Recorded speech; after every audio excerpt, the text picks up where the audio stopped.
আজ হচ্ছে মহাশিবরাত্রি। তো শিবরাত্রি উপলক্ষে সবাইকে জানাই হর হর মহাদেব, হর হর মহাদেব, হর হর মহাদেব।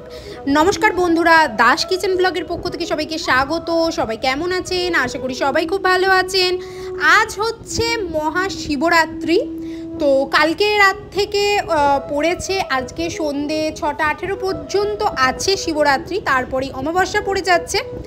তো আমি শিবরাত্রিরে আগের দিনই করেছি, মানে যেটা রাত পাচ্ছে, রাত পোহায়, সেইটাই হচ্ছে আসল শিবরাত্রি, সেদিনই উপোস করতে হয়। তো যারা পারে না বা অনেকে আজকেও করেছে, তো ভিডিওটা কালকেরই, কিন্তু আমার দিতে একটু লেট হয়ে গেছে, তাই আজকে এই ভিডিওটা আমি আপলোড করছি।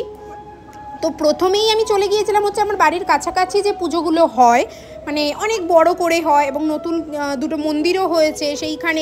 এই যে শিবের লিঙ্গটা, এইটা হচ্ছে নতুন হয়েছে, ঠিক আছে, অনেক বড়, দোতলায় করেছে, একদম কাঁচ টাঁচ দিয়ে ঘেরা, নিচেটা তো দেখতেই পাচ্ছেন অসম্ভব সুন্দর। তো এই সবগুলো দেখে আপনাদেরকে একটু ঘুরিয়ে দিয়ে আমি চলে এসেছি। এখন হচ্ছে 9:30 বেজে গেছে।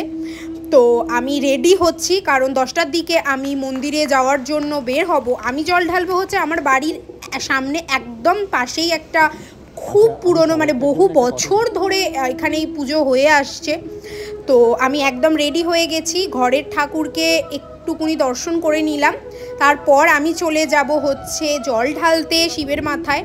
তো এই হচ্ছে আমাদের বাড়ির একদম কাছে মন্দির, যেখানে বহু পুরনো মন্দির, এটা বহু পুরনো মানে বহু পুরনো।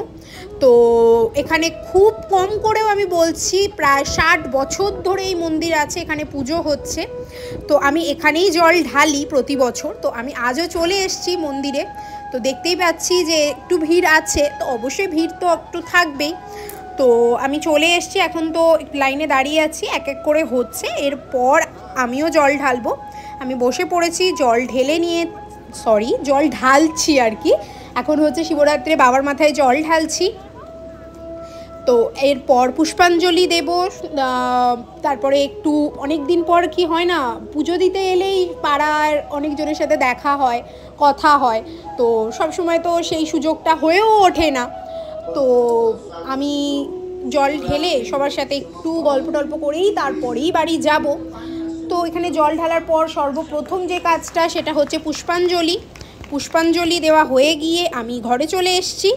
তো তোমরা দেখতেই পাচ্ছ আমি পুজো দিয়ে একদম ঘরে চলে এসেছি। তো ভিডিওটা কেমন লাগলো অবশ্যই আমাকে কমেন্ট করে জানাবে, ভালো লাগলে লাইক কমেন্ট শেয়ার।